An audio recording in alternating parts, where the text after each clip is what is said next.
गाय को कहते हैं 84 लाख योनियों में गाय सबसे आखिरी योनि है। गाय के बाद क्या प्राप्त होता है? मनुष्य का देह। गाय सबसे अंतिम योनि है 84 लाख योनियों की। जो गाय तक पहुंच गया 99 रन बन गए। आहा, एक रन की कमी है, शतक हो जाएगा। तो गाय 99 रन है और मानव का तन तो शतक है। ये पा लिया, इसके बाद कुछ पाने की जरूरत नहीं होती। मानव का तन पा लिया, सब कुछ पा लिया। सच्चिदानंद रूपाय, ईश्वर सत्य, सबको उसकी आवश्यकता। चित ईश्वर रहते कहां है? बताओ भगवान कहां रहते हैं मैया जी? भगवान कहां रहते हैं? जोर से बोलना, मैया, ओ मैया, कहां रहते हैं भगवान? कहां? यहां? तो चलो मैं एक्सरे करा लेता हूं। यदि भगवान यहां रहते हैं तो एक्सरे करा लेंगे, आ जाएंगे यहां एक्सरे में। एक्सरे में सब चीज आ जाती है जो अंदर होती है। आएंगे भगवान एक्सरे में? आप कहते हो भगवान यहां रहते हैं, यहां यहां यहां यहां एक्सरे कराएंगे तो आएंगे? बोले नहीं आएंगे महाराज जी, मत पैसे लगाओ, नहीं आएंगे, सच्ची नहीं आएंगे। भगवान को आपने गलत जगह बिठा रखा है। भगवान यहां नहीं होता। आप कहते यहां होता। भगवान मंदिर में, ना भगवान मंदिर में होते हैं, ना भगवान तीर्थों में होते हैं, ना भगवान हृदय में होते हैं, ना भगवान कण कण में होता है। भगवान कहां होता है? बोले भगवान तो भक्त के विश्वास में होता है। अगर विश्वास है तो भगवान है। जिनको विश्वास है उन्हीं के लिए मंदिर में भगवान है। जिनको विश्वास ही नहीं उनके लिए मंदिर में पत्थर है। मंत्र जाप मम दृढ़ विश्वासा, पंचम भजन सुवेद प्रकाशा। भगवान कहां होता है? कहां होता है? विश्वास। प्रहलाद जी ने कहा कि ये भगवान है। हिरण्यकश्यपु ने कहा चल बोल, कहां तेरा भगवान? खंबा पर है। प्रहलाद जी ने इशारा कर दिया इस खंबे पे है। हिरण्यकश्यपु ने कहा इस खंबे पे है? हाँ हाँ इस खंबे पे है। जो खड़ग निकाल कर प्रहार किया, खंबा टूट गया। कहां है तेरा भगवान? अब भगवान को लगा कि यदि मैं आज नहीं निकला तो मेरे भक्त का वचन मिथ्या हो जाएगा, फिर कौन यकीन करेगा? तो भक्त के वचन को सिद्ध करने के लिए भगवान नरसिंह को प्रकट होकर यह कहना पड़ा कि मेरा भक्त जिस तरफ इशारा कर दे मैं वहीं हूं। भगवान कहां? बोले भक्त की जहां हां भगवान वहां। भक्त की हां भगवान वहां। आपकी जहां हां है, ईश्वर यहां है, बस ईश्वर वहां है। प्रेम चाहिए। दही में, दूध में मक्खन होता है कि नहीं? घी होता है कि नहीं? क्या जरूरत पड़ती है? जरूरत किस चीज की है? अब दूध को कोई लिए घूमे, भाई साहब इसमें मक्खन तो है नहीं, हमें लगता गलत दूध दे दिया, हमें मक्खन वाला दूध चाहिए। एक सज्जन बोले दुकानदार से, भाई साहब दूध देना। दूध दिया। अरे बोले ये दूध नहीं, मक्खन वाला दूध चाहिए। अरे भाई इसमें मक्खन है। अरे भाई पागल समझ रहे यार, मक्खन हो दिखाई पड़ता, हमें होता तो पागल समझ रहे हो, हम पढ़े लिखे लोग हैं। अब बताइए दूध में मक्खन है पर उसे नजर नहीं आ रहा। भाई साहब तुझे नजर तब आएगा जब तुझे विधि पता होगी। दूध का दही बनता है, दही का फिर मंथन होता है, और जब मंथन होता है तो फिर आपको ऊपर ही मक्खन के दर्शन हो जाते हैं। फिर आपको अंदर हाथ डालने की भी जरूरत नहीं पड़ती। छाछ छाछ नीचे, मक्खन मक्खन ऊपर। बस जैसे दूध के कण कण में घी विद्यमान है, मक्खन विद्यमान है, ऐसे ही सृष्टि के कण कण में मेरा कन्हैया है। पर दही का जब तक मंथन ना किया जाए मक्खन तक पहुंचना पॉसिबल नहीं है। ऐसे ही जब तक भक्ति ना की जाए, प्रेम ना किया जाए, तब तक उस कृष्ण तक पहुंचना भी संभव नहीं है। प्रेम के मंथन से ही, भक्ति के मंथन से ही परमात्मा रूपी मक्खन प्रकट होता है। भक्तों, भगवान चित स्वरूप है, हम सबके भीतर हैं। तुलसीदास जी कहते हैं सत्य बराबर तप नहीं, झूठ बराबर पाप, जाके हृदय साच है प्रभुता के हृदय आप। जिसके हृदय में सत्य है उसके हृदय में ईश्वर है। जिसके हृदय में सत्य नहीं है उसके हृदय में ईश्वर सत्यम ब्रूयात्। ईश्वर का नाम है आनंद। आनंद ही आनंद है। संसार में जो भी आनंद हमें प्राप्त हो रहा है वो ईश्वर का स्वरूप है। करते क्या है भगवान? विश्वोत्पत्त्यादि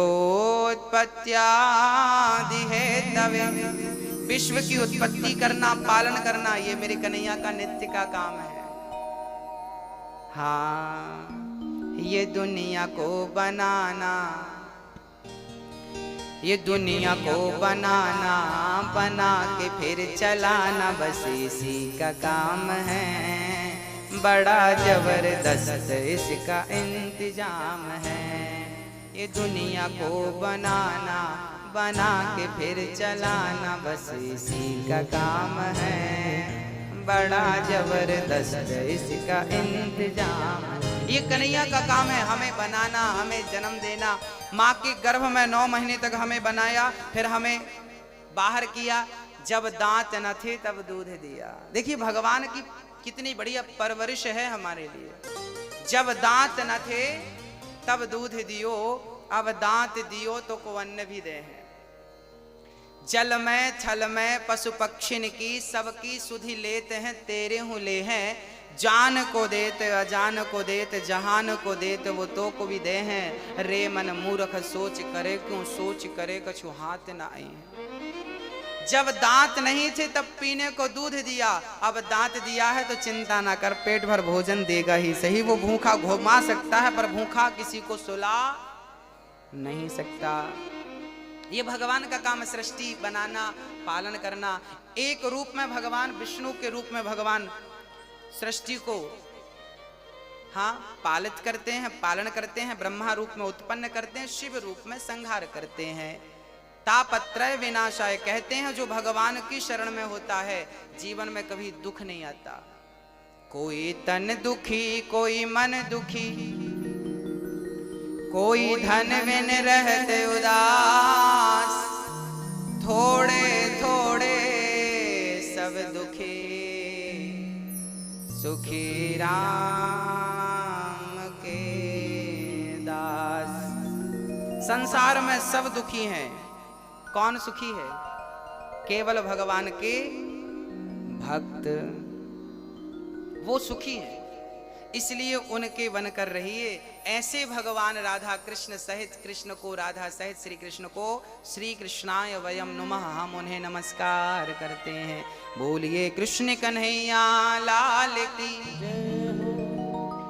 यम प्रव्रजन्त मनुपेत मपेत कृत्यम, द्वैपायनो विरह कातरयाजुहाव, पुत्रेति तन्मयतया तर्वोभिने दुष्टं सर्वभूत हृदयं मुनिमानतोऽस्मि। सुखदेव भगवान का जन्म हुआ।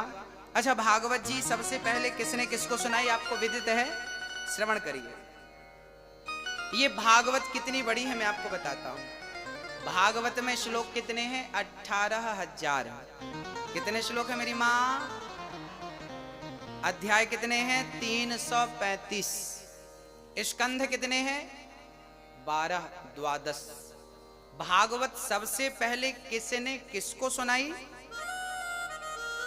पता है आपको? किसने सुनाई? सबसे पहले भगवान नारायण ने अपने पुत्र ब्रह्मा को ये भागवत सुनाई। उस टाइम भागवत कितने श्लोकों की थी?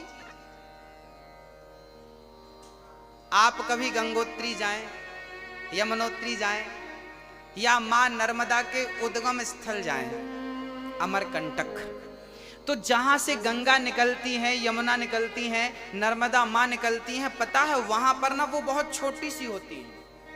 नर्मदा जी जहां से निकली है वहां तो इतनी छोटी है कि आप छलांग लगा के पार कर लो, है ना? छोटा, उनका रूप स्वरूप छोटा है, पर वही आगे जाकर के क्या हो जाता है? बड़ा हो जाता। ऐसे ही भागवत सबसे पहले जब भगवान नारायण ने ब्रह्मा को सुनाई तब ये 4 श्लोकों की थी। केवल कितने श्लोक थे?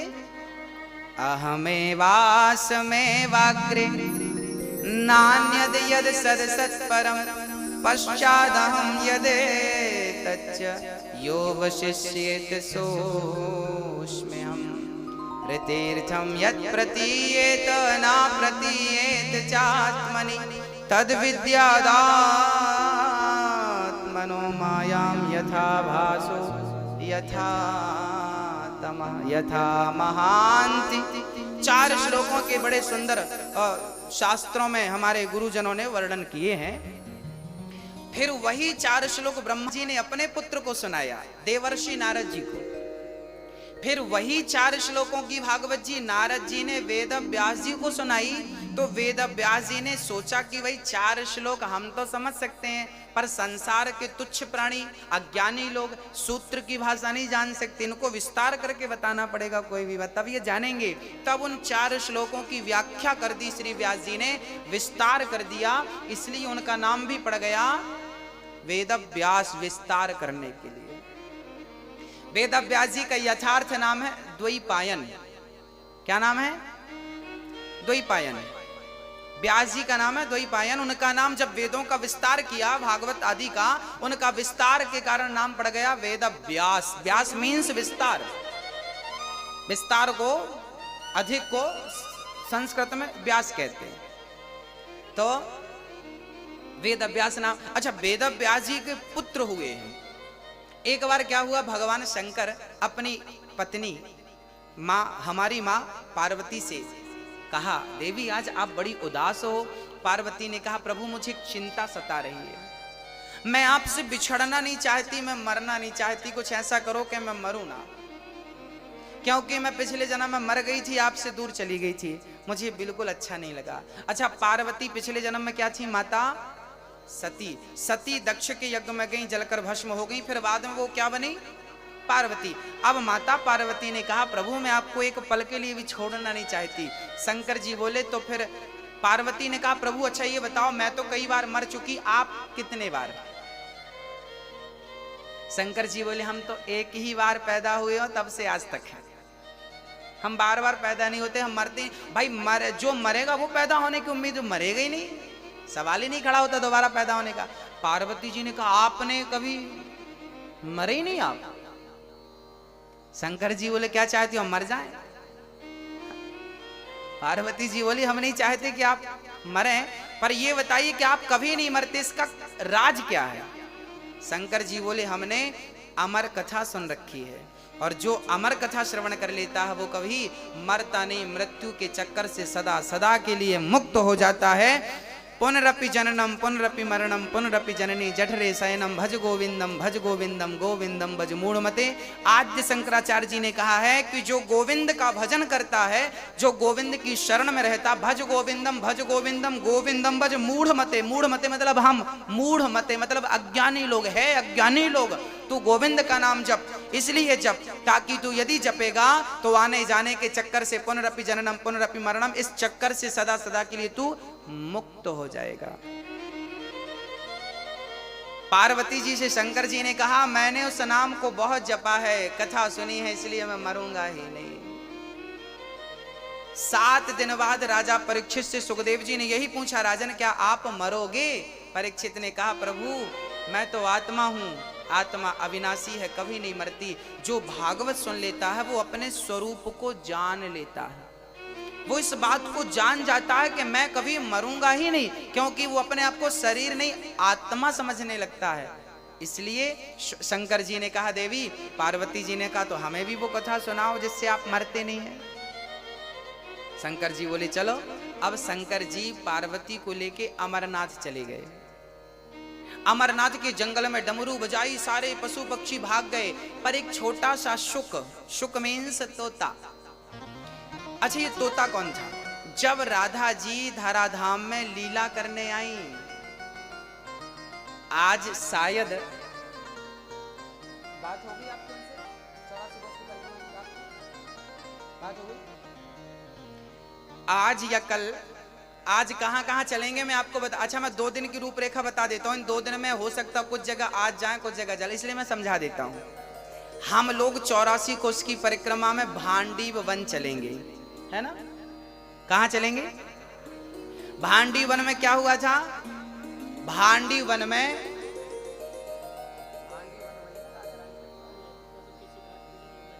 हाँ जी, भांडी वन में हम लोग इसलिए चलेंगे क्योंकि भांडी वन में भगवान श्री कृष्ण का राधा जी से विवाह हुआ था। आप लोगों को पता है ना, लोग कहते राधा जी से प्रेम किया तो विवाह क्यों नहीं किया। आज हम आपको 84 कोस की परिक्रमा में वो जगह दिखाएंगे, आज या कल, एग्जैक्ट आज नहीं कह सकता मैं, आपको वो जगह का दर्शन कराएंगे जिस जगह पर भगवान श्री कृष्ण का राधा से विवाह कराया था। किसने कराया था? ब्रह्मा जी ने। किसने लिखा है इस बात को? गर्गाचार्य जी ने। गर्गाचार्य जी गर्ग संहिता में इस बात को लिखते हैं। राधा जी का जिस स्थान पर विवाह हुआ था उस जगह का दर्शन करने का हमें सौभाग्य मिलेगा। भक्तों, अब एक जगह और है भरतौड़ बिहारी जी, जहां आज, अब मैं आपको रूपरेखा बता रहा हूं, अब यहां इनमें से कहां आज जाते हैं कहां कल, वो आपको हम वही बताएंगे। इसमें से एक दर्शन आज आपको हो सकता है भरतौड़ बिहारी जी का। ये वृंदावन का वो मंदिर है। मैं कथा में एक बार आपको, अच्छा, भागवत में जितनी कथाएं आपने सुनी है वो सारी लीलाएं उस जगह पर हुई हैं। वो कथाएं आपको मैं बताऊंगा, आपको याद आता जाएगा। एक बार क्या हुआ था ना, भगवान गाय चराने गए। गाय चराने के लिए भगवान श्री कृष्ण गए तो भगवान को जंगल में बड़ी भूख लगी, तो वहां पर यज्ञ कर रहे थे, बहुत सारे पंडित जी यज्ञ कर रहे थे। भगवान ने पंडित जी से कहा, पंडित जी हमें भोजन कराइए, बड़ी भूख लगी है। पंडित जी स्वाहा स्वाहा स्वाहा, पंडित जी ने उनको, चूंकि यज्ञ करता ब्राह्मण बोलता नहीं है ना, मौन रह के करना। अब पंडित जी बोल तो नहीं रहे थे, अब बच्चों को अब बच्चे तो बच्चे हैं, खीर रखी थी तो बच्चों ने हाथ डाल लिया यज्ञशाला में। अब पंडित जी ने जो लाठी उठाई और दौड़ा, सारे बच्चे भागे, कन्हैया जी भागे। कन्हैया बोले, लाला आज तो भूखी रहना पड़े, पंडित जी तो कुछ ना देवे। अब पंडित जी स्वाहा स्वाहा किसके लिए कर रहे हैं? भगवान को खिलाने के लिए, और खास भगवान खुद चल कर आया तो लठ मार के भगा दिया। अब यज्ञ करने वाले पंडितों की पंडितानी थी। कहते ना माँ के अंदर बड़ी ममता होती है। वो पंडितानी देख रही थी कि बच्चे बड़े भूखे हैं और बड़े सुंदर हैं और इन बच्चों को भोजन। अब पंडितानी ने जल्दी से बच्चों को, बेटा यहाँ आओ यहाँ आओ। अब पंडितानियों ने बुलाया और जल्दी से बढ़िया खीर बनाई और बढ़िया हलवा बनाया, बढ़िया पूड़ी बनाई, और ठाकुर जी को गोद पर बिठा के यज्ञ करने वाले वो स्वाहा ही स्वाहा करते रह गए। और इन्होंने तो बढ़िया गोद पर बिठा के जगत के पालनहार को खिलाया अपने हाथ से। अब पंडित जी ने देखा मेरी पंडितानी खिला रही है, अभी आता हूं, खैर नहीं तेरी। अब पंडितानी ने घूंघट कर लिया, उस तरफ देखेंगे नहीं। अब पंडितानियों ने बड़े प्यार से मेरे कन्हैया के लिए भोजन बनाया और भोजन कराया। और जब भोजन करके जाने लगे भगवान, तो जिस जगह पर पंडितानियों ने भगवान को गोद पर बिठाकर भोजन कराया था उसी मंदिर का नाम है भरतौड़ मंदिर, जो 84 कोश की यात्रा में आज या कल आपको दर्शन होगा। वो जगह, फिर वो कथा भागवत में आएगी 10वें स्कंध में, आपको सुनाऊंगा एक बारी और। पंडितों को फिर दर्शन भगवान ने नहीं दिया। फिर वो जब भगवान चले गए तब हवन करते ब्राह्मणों को आकाशवाणी हुई, अरे पंडितों, जिसके लिए तुम हवन कर रहे हो वो तो तुम्हारे द्वारे पर आया, तुमने डांट कर भगा दिया। अब तो सारे पंडित रोने लगे, प्रभु अपराध हो गया, हम आपको पहचान नहीं सके, बड़ी गलती हो गई, क्या करें प्रभु। तब भगवान ने कहा अपनी पत्नियों का दर्शन करो, तुम्हारी पत्नियों का दर्शन करोगे तो तुम्हारी पत्नियों में ही अब भगवान का दर्शन होगा। तब वो पंडित लोग जाकर अपनी पत्नियों का दर्शन किया कि तेरी गोद सफल हो गई, जो तेरी गोद में आज जगत का पालनहार बैठ गया, और तेरे वो हाथ सफल हो गए जिन हाथों से तूने जगत के पालनहार को भोजन करा दिया। तब अपनी पत्नियों का दर्शन किया। भगवान को फिर भी दर्शन, भगवान का दर्शन नहीं हुआ पंडितों को। फिर आप कितना भी यज्ञ कर लो, कितना भी कुछ कर लो, पर आपके भीतर प्रेम नहीं है, क्योंकि मिला ही न रघुपति बिनु अनुरागा, कि ये जोग जप ज्ञान विरागा। हाँ हाँ, आज यमुना पूजन के साथ हम लोग यात्रा उठाएंगे। यमुना पूजन के बाद हम बेलवन लक्ष्मी मंदिर चलेंगे, माट भांडीर वन चलेंगे, बंसीवट चलेंगे। बंसीवट कौन सा वट है जानते हैं? बंसीवट में जहां पर भगवान ने बंसी बजा करके भक्तों को, गोपियों का आवाहन किया था। और मधुवन, मधुवन वही वन है जहां पर प्रहलाद ध्रुव जी ने तपस्या की थी। ध्रुव जी ने 6 महीने तपस्या की और भगवान को पाया था। वो ध्रुव जी की तपस्या स्थल, तपस्थली वहां पर है। मैं आपको दर्शन कराऊंगा। ये सारे दर्शन जो हैं आपको करा करके और फिर वही हम आपको समझाते रहेंगे कि ये दर्शन की ये महिमा है, ये दर्शन इसलिए हुआ। फिर उनका विस्तार कल की कथा में, कल के सत्य में करेंगे। बोलिए भक्त वत्सल भगवान की।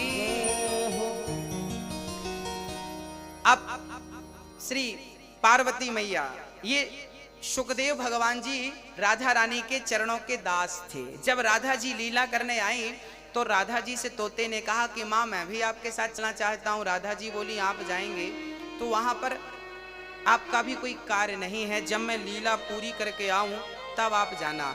जब राधा रानी लीला पूरी करके चली गई, उसके बाद श्री सुखदेव जी आए और यहाँ पर जो शंकर जी पार्वती को जहां पर कथा सुना रहे थे, सुखदेव जी बैठे थे। शंकर जी ने पार्वती को कथा सुनाई। पार्वती जी ने आंख बंद करके कथा सुनी। उन्हें निद्रा आ गई, पार्वती जी सोने लगी। अच्छा, शर्त ये थी कि आप सो रही हो कि सुन रही हो इसकी जानकारी कैसे लगेगी? तो हुंका देना था। एक राजा था, आप भी हुंका देती जाओ, नहीं तो फिर